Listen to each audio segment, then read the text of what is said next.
আজকে তোমাদের একটি দারুণ গল্প শোনাব। তো শুরু করছি।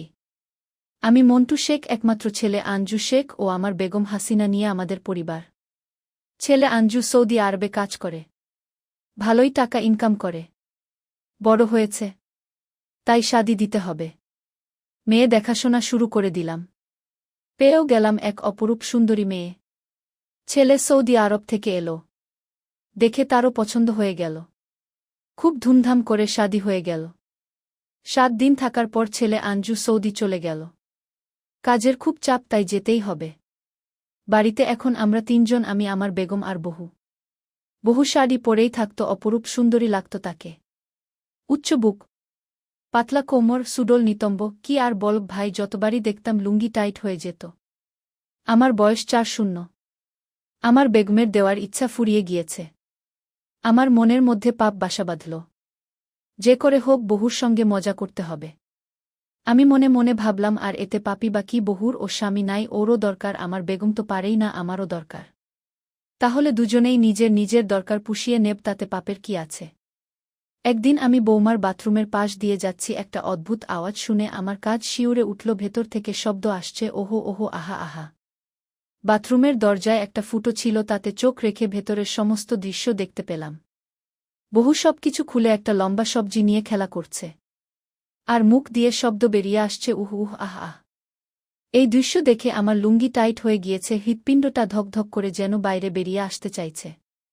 গোটা শরীর আমার শিউরে শিউরে উঠছে। প্রায় 1-5 মিনিট ধরে বহুর এই লম্বা সবজি খেলা দেখলাম। তারপরেই বহু স্নান সেরে করে রান্না করতে শুরু করল। বহুকে দেখে মনে মনে ভাবলাম, তোমারও দরকার, আমারও দরকার। আমার বেগম বলল, কিছুদিনের জন্য বাপের বাড়ি যাবে। খবরটা শুনেই মনের মধ্যে একটা দারুণ শিহরণ জেগে উঠল। বেগম সকাল সকাল তার বাপের বাড়ি রওনা দিল। ঘরে এবার আমার সুন্দরী বহু আর আমি। রাত্রিবেলায় আমি বহুর ঘরের দিকে গেলাম, দরজাটা একটু ঠেলা দিতেই খুলে গেল। দেখছি বৌমা বুকের আঁচল খুলে মোবাইল দেখছে। বহুর বাতাবির মতো ওই দুটো দেখে আমার লুঙ্গি টাইট হয়ে গেল।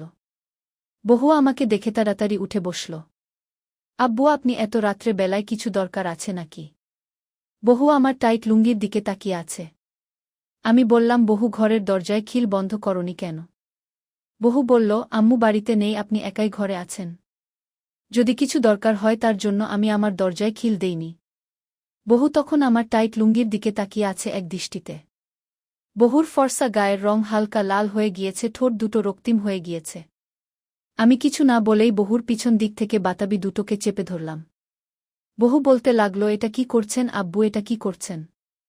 আমি কিছুই বললাম না, বৌমার বাতাবি দুটোকে নিয়ে পিছন দিক থেকে খেলতে শুরু করে দিলাম।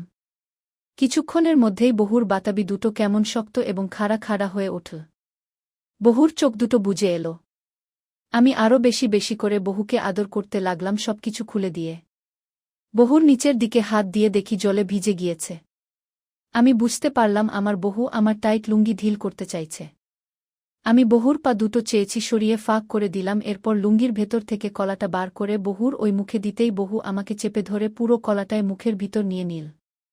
বহু বলতে লাগল, আপনার ছেলে বাড়িতে থাকে না, আমি একাই মনমরা হয়ে থাকি। আমার খুব মন খারাপ করে আপনি আমাকে এইভাবে প্রতিদিন আদর করবেন।